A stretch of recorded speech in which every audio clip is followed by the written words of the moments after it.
Գյուրջան Կասկադ, հասանելի բնակարաններ 65 ամիս մարման ժամկետով։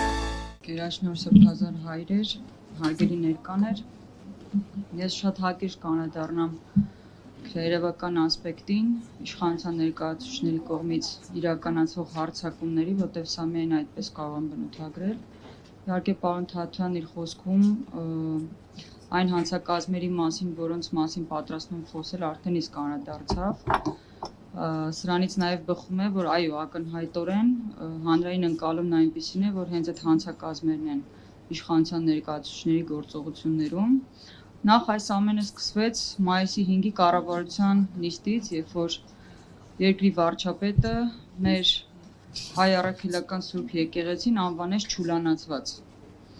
Եվ ոմն դերասան Գնել Սարգսյանը արդեն մեզ հայտնի վանական համալիրում դրսևորեց խուլիգանական վարքագիծ, որի հետ կապված մեր երկու փաստաբաններ արդեն հաղորդում են ներկայացրել քննչական կոմիտեին, գլխավոր դատախազին, բայց մինչ օրս իմ տեղեկությունով դեռևս քրեական վարույթ նախաձեռնելու վերաբերյալ որևէ տեղեկություն չունենք,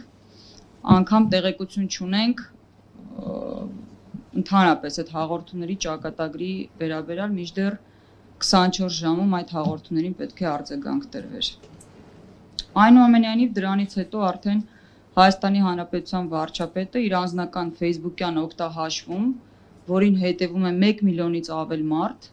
սկսեց գրառումներ կատարել, որոնք իրենց բնույթով ոչ միայն անպարկեշտ են, այլ նաև հանցավոր, կոնկրետ իմ գնահատմամբ, եւ ըստ էության այստեղ խոսք կարող է գնալ ոչ միայն անձնական մարդկանց անձնական եւ ընտանեկան գաղտնիք համարվող տեղեկություններին միջամտելու, այլ նաև անհանդուրժողականության հրահրելու վերաբերյալ հանցակազմերի մասին, դրանց մասին են վկայում մի քանի գրառում ուղղակի շատ կարճ կմեջբերեմ, որպեսզի դուք նաև զարգացումը, այդ ամեն ինչի տեսնեք։ Դեռևս մայիսի 30-ին այն անպարկեշտ գրառումը կատարեց, որը նույնիսկ չեմ էլ ցանկանում վերարտադրել, այնուհետև անդրադարձել է բարձրաստիճան հոգևորականի խոսքին եւ արդեն բարձրաստիճան հոգևորականներին անվանել է սրբապիղծ, այնուհետև շարունակել այդ այսպես ասած անպարկեշտ վարքագիծը կրկին անպարկեշտ գրառումներով շարունակելով իր հետևորդների շրջանում այդ անհանդուրժողականության մթնոլորտը ստեղծել, եւ շատ կարեւոր է, որ դեռևս 2025 թվականի հունիսի 2-ից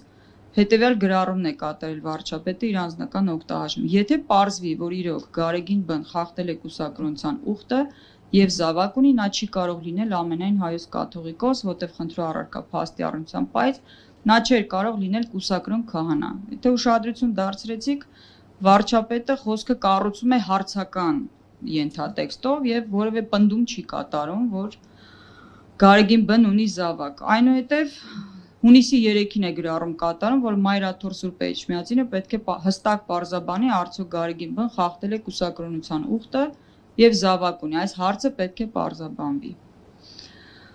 Այնուհետև արդեն հունիսի 10-ին հստակ ներողություն, հունիսի 9-ին հստակ պնդում է կատարում իր նույն օգտահաշվում, Գարեգին Բ-ն խախտել է իր իսկ կողմից կամավորությամբ ստանձնած կուսակրոնության ուխտը եւ զավակ ունի։ Եթե ուշադրություն դարձրեցիք, արդեն հարցադրումը վերածվում պնդման եւ շարունակությունը գրառման։ Սա փաստ է եւ եթե Գարեգին Բ-ն փորձի հերքել ուրեմն անհրաժեշտ ձևաչափով դա կապացուցեմ։ Այնուհետև արդեն հունիսի 10-ին համակիրների, այսպես ասած, հավաքագրման կոչ է անում Նիկոլ Փաշինյանը իր անձնական օգտահաշվում,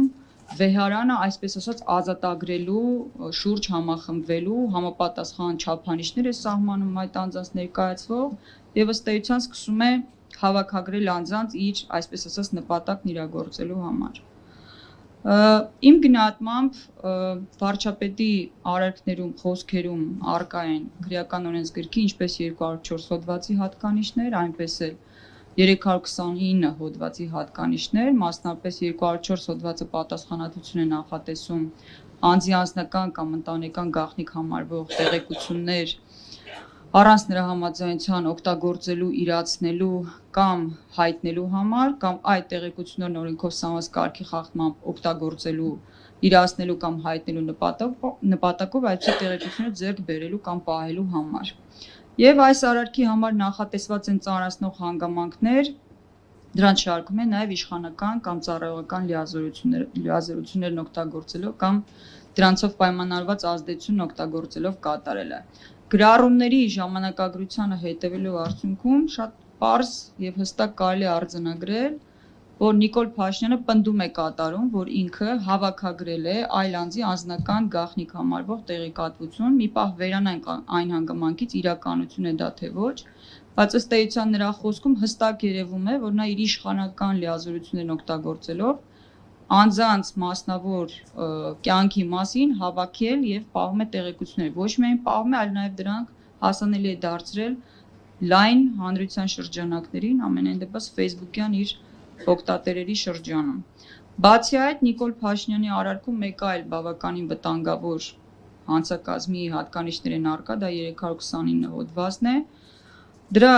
էությունը կայանում է նրանում, որ անձի կամ անձանց խմբի նկատմամբ ռասայական, ազգային, էթնիկ կամ սոցիալական ծագումով, կրոնով, քաղաքական կամ այլ հայացքներով կամ անձնական կամ սոցիալական բնույթի այլ հանգամանքներով պայմանավորված ատելություն, խտրականություն, անհանդուրժողականություն կամ թշնամանք հրահրելուն կամ քարոզելուն ուղղված հրապարակային խոսք է հնչեցնում, ինչպես նաև նույն նպատակով նյութ կամ առարկա է տարածում։ Այս հանցակազմը ևս ունի ծանրացնող հանգամանք, որոնք տվյալ դեպքում առկա են Նիկոլ Փաշինյանի արարքում, իշխանական կամ ծառայողական լիազորությունները կամ դրանցով պայմանավորված ազդեցություն օգտագործելով եւ հրապարակայնորեն ցուցադրվող ստեղծագործությունների, զանգվածային լրատվության միջոցների կամ տեղեկատվական կամ հաղորդակցական տեխնոլոգիաների օգտագործմամբ։ Իհարկե, եթե Աստված մի արասցե եկեղեցու նկատմամբ կազմակերպվի նաեւ հարձակում,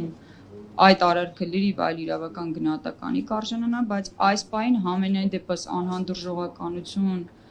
քարոզելուն ուղղված այս հրապարակային կոչերը բավականին լուրջ հավանումներ ունեն վարչապետի անձնական օգտահաշվում։ Դա խոսում է այն մասին, որ նրա խոսքը զանգվածաբար ոչ միայն տարածվում է ամբողջ Հայաստանի Հանրապետության տարածքում, այլ նաև նա անուղղակիորեն հավաքում է, նաև ուղղակիորեն հավաքում է համակիրներ։